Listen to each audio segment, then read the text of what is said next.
Hello and welcome to Curator with a Camera, our third questions and answer session. I'm Anthony Coulls and I'm joined by... Thomas Spain. Who? Thomas Spain. Right, Thomas Spain, my colleague, and we're going to have a look at some of the questions that you've sent in through the YouTube channel comments section.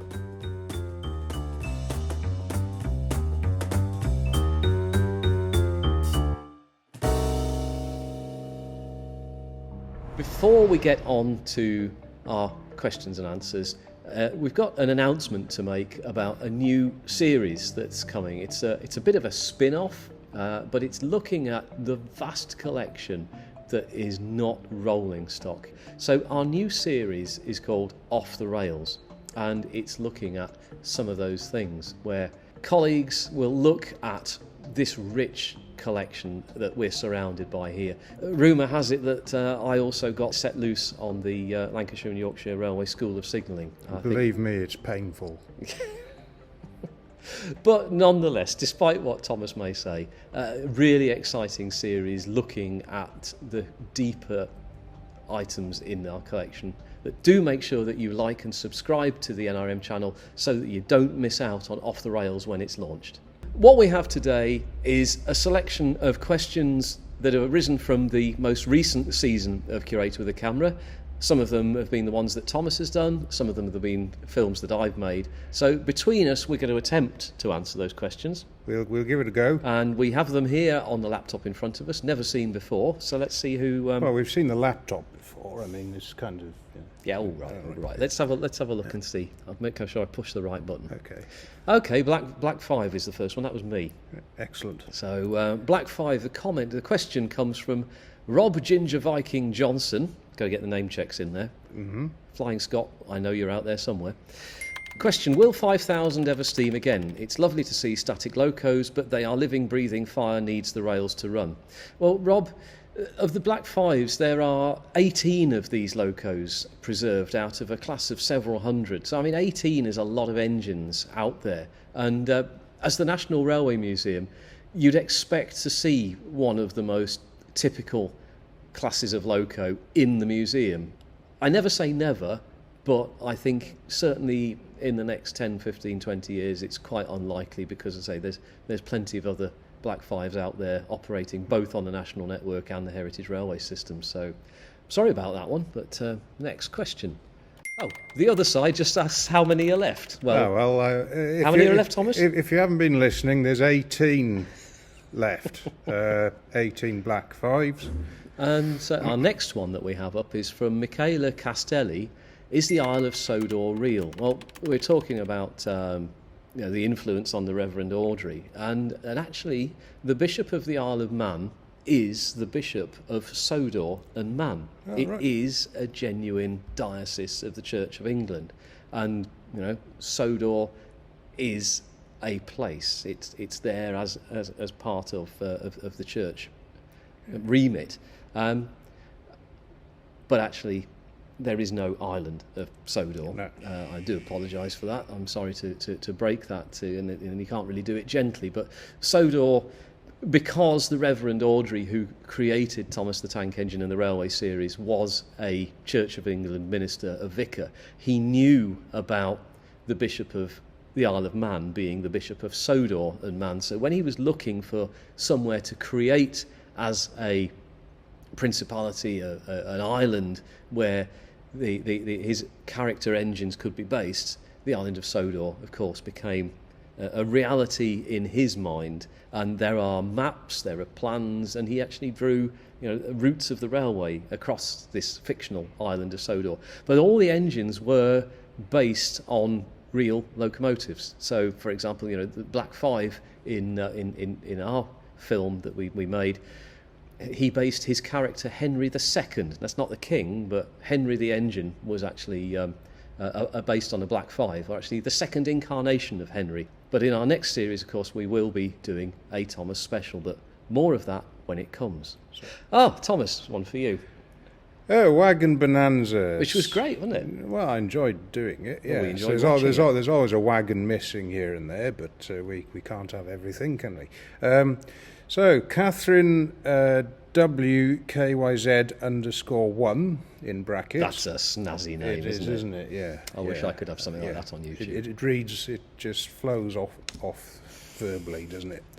So, hi all at the National Railway Museum, and thanks for Thomas Spain for presenting this one so well. Well, thank you very much, Catherine.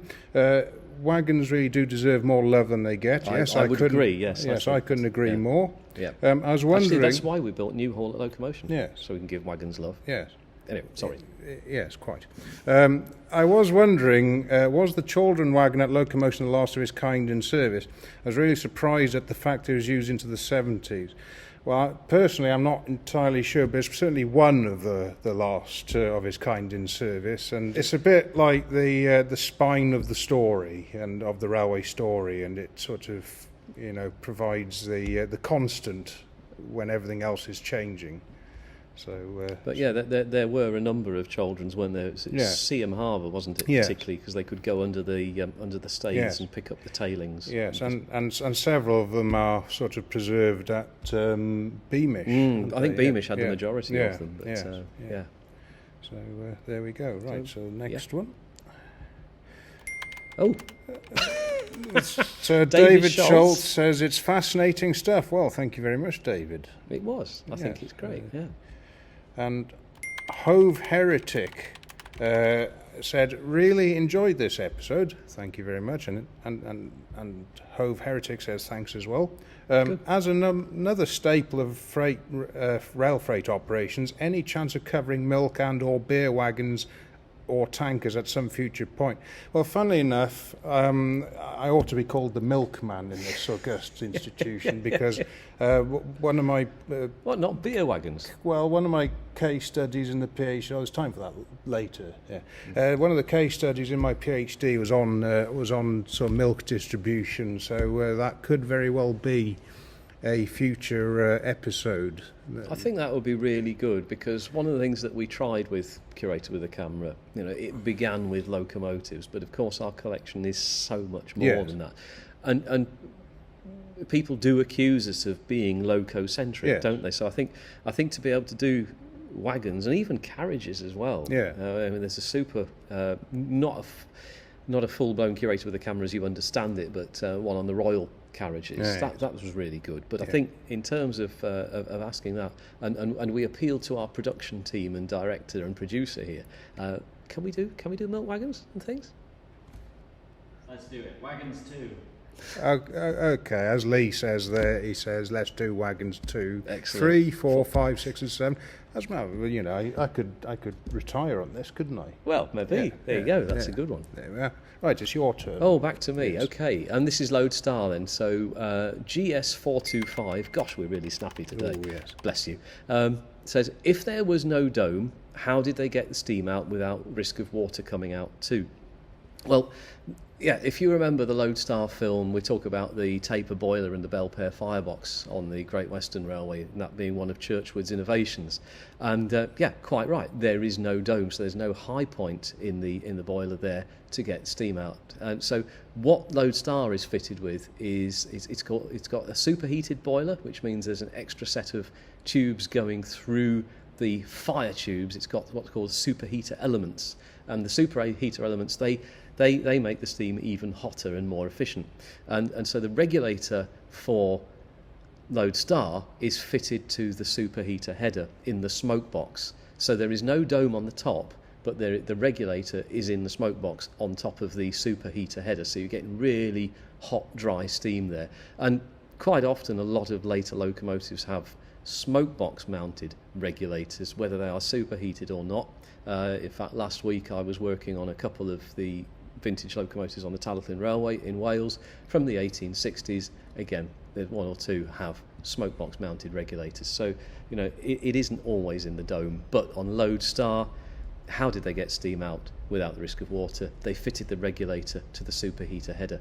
R.L. Maxon says about Lodestar, great video, which is again very kind. I was wondering how the inner cylinders were connected to the drive wheels. Well, they have inside the engine what's called a crank axle.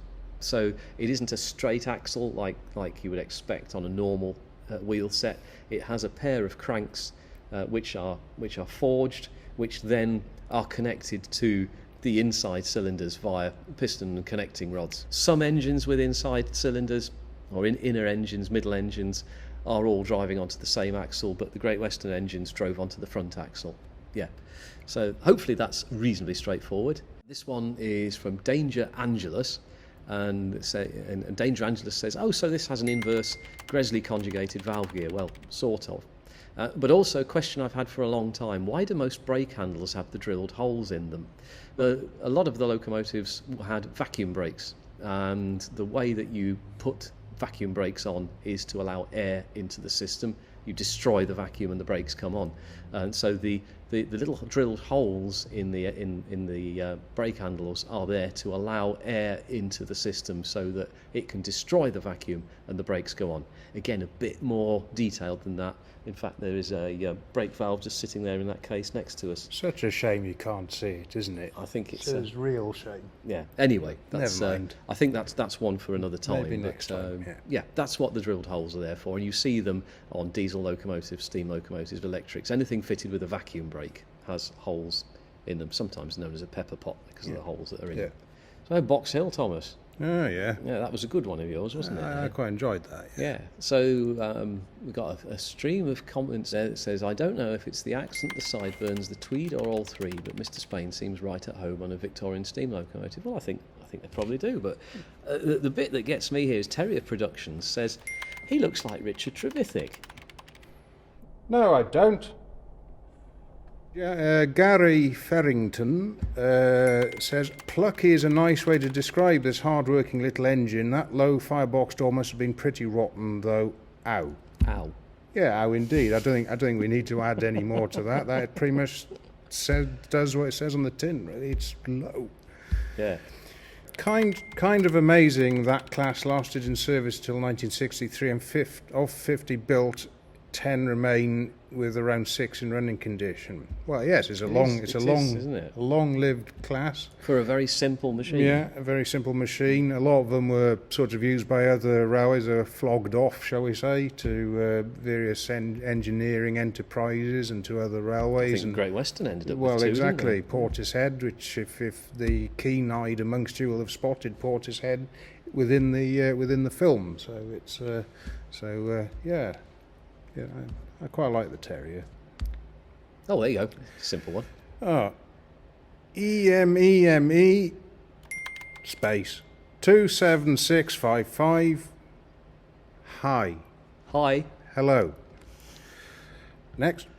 Oh, it's your Wickham turn. Trolley. Yeah. Okay, so the Wickham Trolley was quite a fun one to do. I've always liked Wickham Trolleys since watching the Great St Trinian's train robbery when I was a kid. And John TJP said, did it really have a klaxon horn, or was it dubbed for the film? Yes, it really did have a klaxon horn, or a bulb horn, just something that was an audible warning for it. But yeah, really simple. It's a simple vehicle made for a simple purpose of moving people from A to B. You don't want any fripperies, but the klaxon was a standard piece of equipment. The Matisse tamping machine at Chaldron also has a klaxon on it. Not necessarily something you find on a locomotive, but something with a small petrol engine that's not particularly noisy. Yeah, klaxon's quite fun. Richard Mellish says, what's with the momentary flash of a group of people about 10 minutes 29? No idea what you're talking about. No. Oh well. Kei Kobayashi says, I love how you're focusing on these interesting and lesser known items. Well, thank you very much, because as we were saying earlier, that's what we like to do. It's not all about the big ticket name items. You know, there's a lot of stuff and a lot of people know about the big prominent things, the noisy and the loud and the fastest and the last or the first. But, you know, railways are about so much more, aren't they? And like we said at the beginning, look out for off the rails for things that aren't on wheels but are still part of our collection, which may well challenge, inspire, enthuse and excite you. The Coffee Cup says, talking coffee cup, I'm curious on if you were able to choose the speed as well with the direction lever. And that's back to the Wickham Trolley. Well, the Wickham has a hand throttle, so that's where you use the speed. I get where you're coming from about using the direction lever, but you know, as a petrol engine, it's got a hand throttle. So, general questions. Okay. Right. Well, I guess you want to go for that? Right.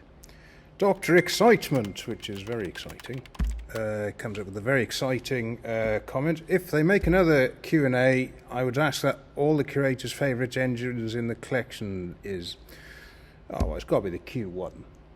And I've already done one on mine, so you need to, Dr. Excitement, you need to watch the series again, because I already tell you which one mine is, and I won't be telling you just now because you need to watch it and see. Yeah. But yeah, it could be interesting to find out what favourites are.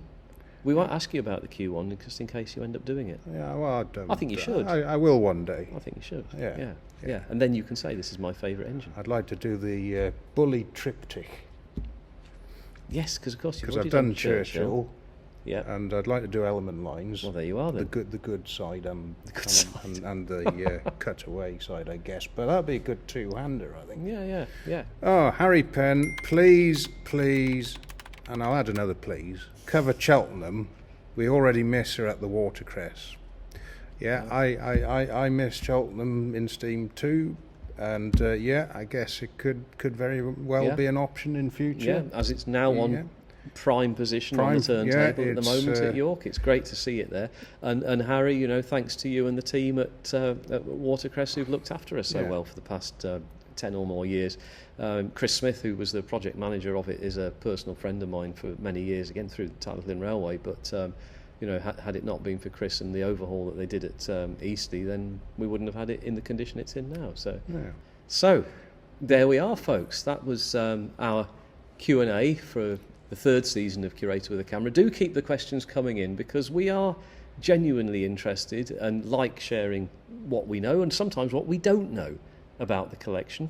I always learn something because Thomas is a very knowledgeable man, and certainly wagon-wise that's brilliant. The lights have just gone out, which perhaps is reminding us that... Yes. Have you got 50p for the meter? Well, I'll have a look in my pockets in a minute. Okay. But just before we go scratching around for 50 pences, thank you for joining us. Look out for our new series of Off the Rails, where we look at items from the collection that aren't on wheels, hence the title, Off the Rails. Some really exciting topics and subjects to come there.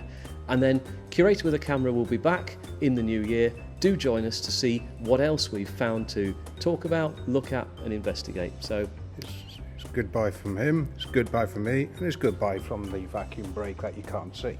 Thanks very much, folks. We'll see you again soon. Toodaloo.